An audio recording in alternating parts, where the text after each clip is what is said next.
Perkenalkan, nama saya Francisco Xaverius Roridaniarto. Pada saat ini saya akan menjelaskan tugas ujian akhir semester saya dari mata kuliah Sistem Akuntansi Organisasi Nirlaba. Di bab 1 ini kita mempelajari organisasi nirlaba. Sektor nirlaba sendiri adalah jumlah dari organisasi dan asosiasi swasta, sukarela, dan nirlaba.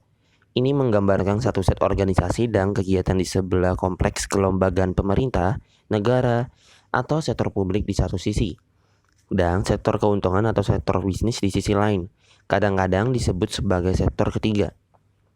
Organisasi bermigrasi dari satu sektor ke sektor lain, misalnya rumah sakit berubah dari publik menjadi nirlaba, atau dari nirlaba ke status nirlaba. Lainnya, memuat pusat laba dan non-laba di dalamnya, misalnya program tanggung jawab perusahaan atau bisnis yang dijalankan oleh organisasi nirlaba. Dan yang lainnya lagi adalah lembaga kuasi pemerintah yang terletak di suatu tempat antara ranah privat dan publik. Yang bab kedua adalah latar belakang sejarah. Sektor nirlaba tertanam dalam perkembangan politik dan sosial yang lebih luas di suatu negara atau wilayah. Perkembangannya dibentuk oleh budaya politik dan bentuk pemerintahan, tetapi juga oleh faktor budaya dan agama, dan aspek sosiologis dari struktur kelas. Salamon dan Anheir 1998 mengemukakan bahwa secara nasional sektor nirlaba memiliki tambatan yang berbeda di negara yang berbeda, yang mengungkapkan bentuk sosial dan ekonomi yang berbeda, serta faktor-faktor di tempat kerja. Mereka membantu menciptakan keragaman dan kekayaan bentuk organisasi dan institusi yang terletak antara negara dan pasar. Bab 3. Konsep. Konsep sektor nirlaba, masyarakat sipil, dan modal sosial adalah bagian dari terminologi yang relatif baru dalam ilmu sosial. Mereka menunjuk ke aspek yang sangat berbeda. Masyarakat sipil adalah konsep tingkat makro, sedangkan sektor nirlaba adalah organisasi terletak di tingkat meso, dan modal sosial konsep tingkat mikro yang menggambarkan tindakan dan karakteristik individu. Namun, mereka tumpang tindih dalam banyak hal penting. Sektor nirlaba dengan banyak kelompok, asosiasi, dan organisasinya dapat dipahami sebagai infrastruktur masyarakat sipil, di mana modal sosial menyediakan dasar mikrososiologis. Secara keseluruhan, ketiga konsep ini menyoroti aspek masyarakat yang telah lama terabaikan, namun krusial.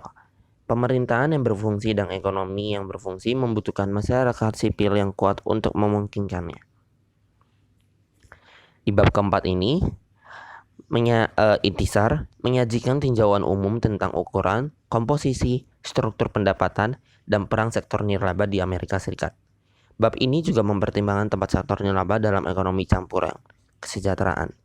Pada bagian kedua, bab ini menyajikan tinjauan umum tentang ukuran, komposisi, struktur pendapatan, dan peran sektor nirlaba di bagian lain dunia, dan menempatkan sektor nirlaba Amerika Serikat dalam perspektif komparatif. Bagian terakhir memperkenalkan daya yang menunjukkan hubungan antara organisasi nirlaba dan gagasan modal sosial dan kepercayaan. Organisasi nirlaba dapat sangat bervariasi dalam hal ketergantungan mereka pada berbagai jenis dukungan. Yang pertama, pembayaran sektor publik, yang termasuk hibah, kontrak, dan transfer, dan pembayaran pihak ketiga. Yang kedua, pemberian pribadi, yang termasuk hibah yayasan, sumbangan bisnis atau perusahaan, dan pemberian individu. Poin yang ketiga, biaya dan ongkos pribadi, biaya program, yang pada dasarnya termasuk biaya untuk layanan, iuran, hasil dari penjualan, dan pendapatan investasi. Bab kelima, bidang tertentu. Halaman-halaman sebelumnya telah menunjukkan peran kompleks dan berbeda yang dimainkan organisasi nirlaba dalam kehidupan Amerika. Sementara, skala dan ruang lingkup peran nirlaba bervariasi berdasarkan bidang. Kita tetap dapat menarik 3 kesimpulan umum.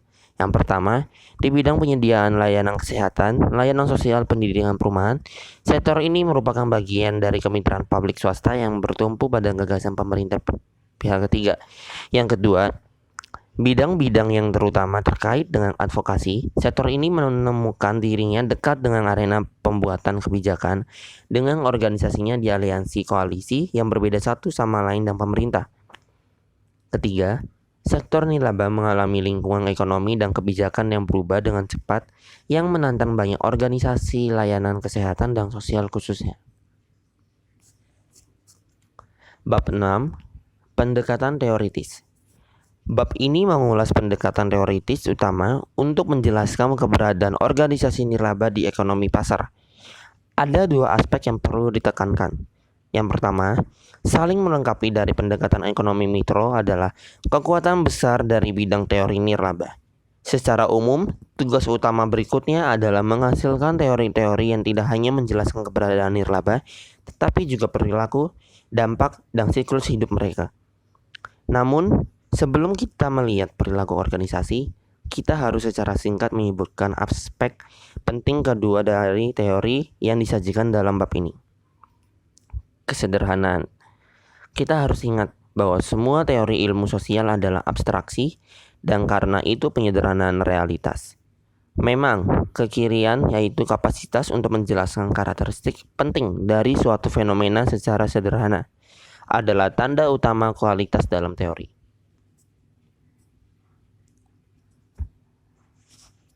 Bab yang ketujuh, teori dan struktur organisasi. Ahli teori organisasi Karl Sparrow yang hebat pernah menulis bahwa kita hidup di zaman organisasi dan bahwa sedikit kehidupan publik terjadi di lingkungan orang organisasi. Untungnya, teori organisasi memberi kita banyak wawasan tentang operasi organisasi, struktur mereka, dan kepemimpinan mereka. Terhadap latar belakang ini, bab selanjutnya melihat lebih dekat pada perilaku, fungsi, dan dampak dari organisasi nirlaba.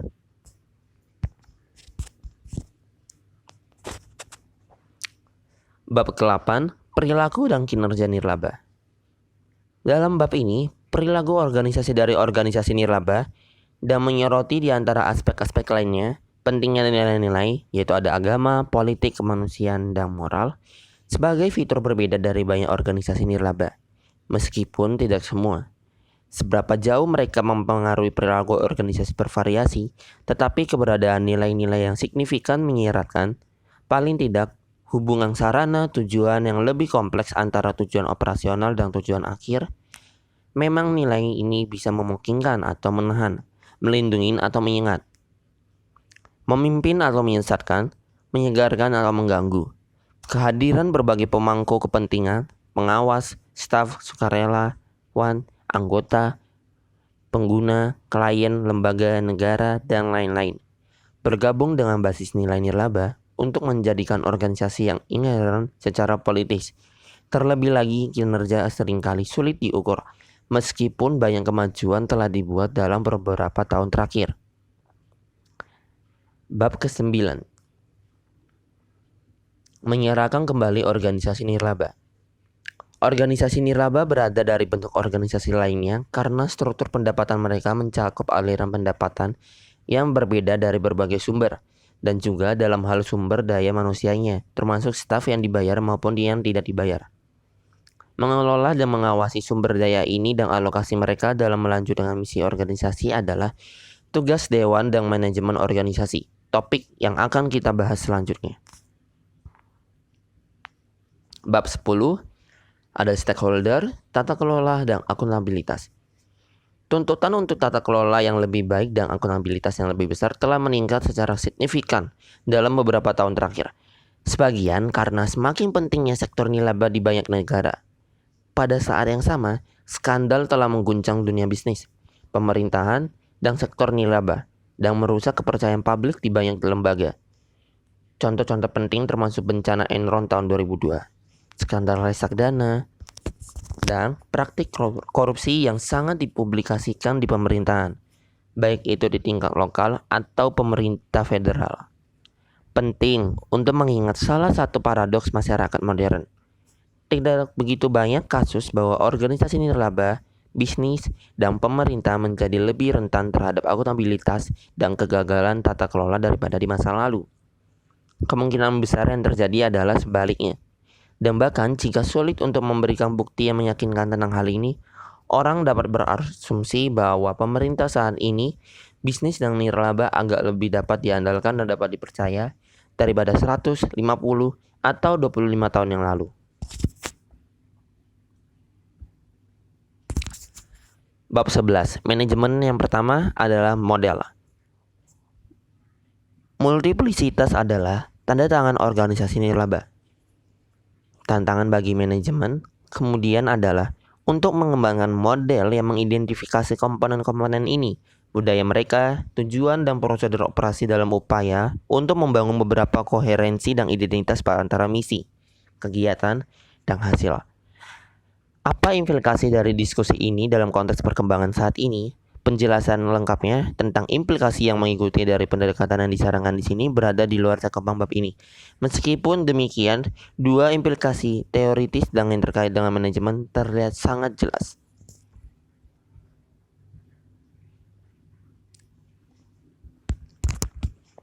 Bab 12, manajemen kedua, alat dan topik khusus. Bab ini meninjau sejumlah alat manajemen dasar dan isu-isu yang mencerminkan pendekatan manajemen normatif, analitis yang diperkenalkan pada bab 11.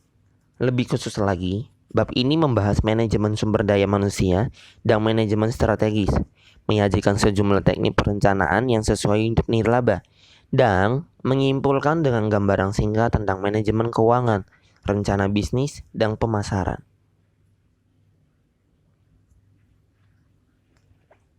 Bab ke-13, hubungan negara nirlaba. Kerjasama antara pemerintah dan sektor nirlaba memiliki sejarah panjang. Di Amerika Serikat, hubungan tersebut berakar dalam pada tata rias ideologis dan budaya negara tersebut. Namun seiring waktu, sistem pemerintahan pihak ketiga ini tidak stabil dan tidak komprehensif dalam mencakupnya, didorong oleh inisiatif kebijakan utama yang secara berkala merevolusi substansi dan praktik hubungan pemerintah nirlaba. Kemitraan publik swasta tetap menjadi sistem yang fleksibel dan terbuka, tidak terpengaruh oleh standarisasi yang akan dihasilkan oleh kebijakan yang lebih komprehensi. Asumsi di antara banyak sarjana dari sektor nirlaba adalah bahwa organisasi nirlaba menawarkan negara suatu cara yang fleksibel dan terlokalisir untuk menanggapi masalah sosial dan ekonomi yang muncul atau berakar. Organisasi-organisasi ini lebih mampu daripada birokrasi pemerintah untuk responsif terhadap kebutuhan publik yang berubah dan untuk membangun hubungan layanan jangka panjang dengan klien. Instansi pemerintah dapat mengandalkan organisasi yang ada, seringkali berbasis komunitas, untuk mengelola dan mengirimkan barang dan jasa khusus yang akan mahal bagi mereka untuk didirikan dan dipelihara.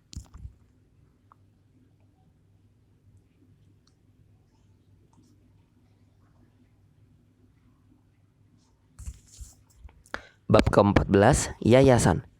Pembentukan yayasan tergantung pada dua faktor penting, ketersediaan modal finansial dan bentuk aset lainnya, seperti real estate dan kesediaan individu atau organisasi untuk mendedikasikan dana tersebut untuk entitas yang terpisah, yaitu yayasan dengan tujuan khusus, seperti contoh dari negara berkembang dan ekonomi transisi saja. Dengan demikian, kita dapat mengasumsikan bahwa variasi dalam penciptaan yayasan dari waktu ke waktu tergantung tidak hanya pada permintaan untuk fungsi yang mereka layani, tetapi juga pada sejauh mana ekonomi menghasilkan atau menyediakan aset yang dapat diubah menjadi yayasan dan tingkat kewirausahaan filantropis dalam masyarakat.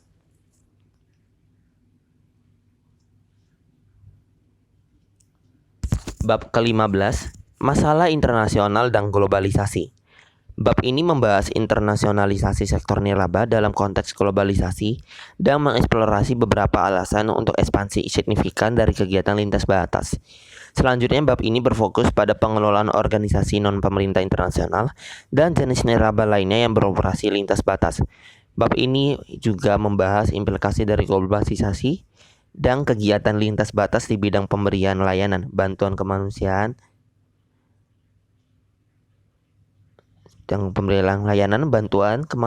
dan advokasi.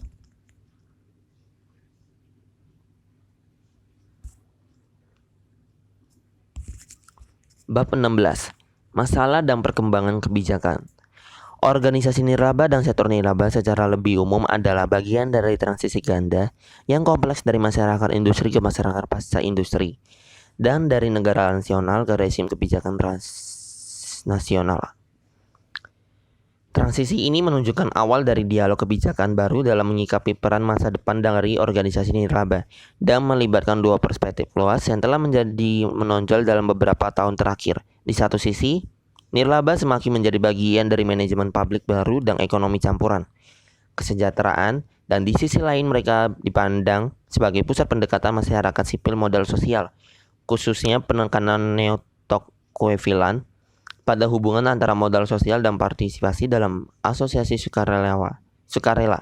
Kedua pendekatan tersebut membuat klaim yang kuat dan spesifik tentang peran lembaga nirlaba, LSM, dan sektor nirlaba secara umum.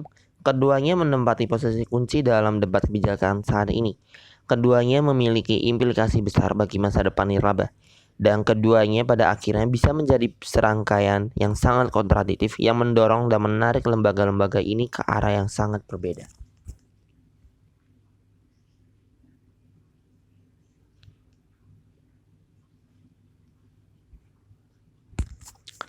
Contoh kasus. Di sini saya mengambil contoh kasus tentang organisasi nirlaba yang bergerak pada bidang perumahan. Karena organisasi nirlaba bukanlah organisasi laba, jadi banyak hal yang membedakan antara organisasi nirlaba dengan organisasi lainnya, laba. Dalam hal kepemilikan, tidak jelas siapa sesungguhnya pemilik organisasi nirlaba, apakah anggota, klien, atau donatur. Pada organisasi nirlaba atau laba, pemilik jelas memperoleh untung dari hasil usaha organisasinya. Dalam hal donatur, organisasi nirlaba membutuhkan sebagai sumber pendanaan. Jadi, kasus yang biasa terjadi pada organisasi perumahan adalah ketika anggota dari organisasi tersebut membangun sebuah perumahan, tetapi pada saat perumahan tersebut jadi, dia tidak memberikan sekian persen pada organisasi hasil dari perumahan tersebut karena tidak memahami AD atau ART organisasinya dan tidak sesuai perjanjian yang pada AD atau ART, atau bisa juga dia tidak mengetahui bedanya organisasi non-profit dan profit di mana pendanaan dicari sendiri. Yang pertama, yang bertanggung jawab dan cara mengatasi kasus di atas adalah ketua umum. Sebagai pimpinan harus memberikan penjelasan pada anggotanya, atau diadakannya munas, musyawarah nasional, yang di sana akan dijelaskan secara rinci setuju atau tidak setujunya anggota dalam mentaati peraturan yang ada pada organisasi tersebut. Kondisi saat ini adalah organisasi-organisasi seperti contoh di atas akan maju ketika sistem manajemen organisasinya terstruktur dalam mengayomi anggotanya. Dan ADART, anggaran dasar atau anggaran rumah tangga, yang disetujui oleh semua pihak yang terlibat atau terkait pada organisasi tersebut.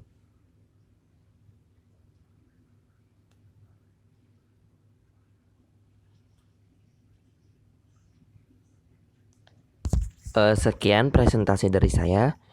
Mohon maaf apabila ada salah kata. Sekian dan terima kasih.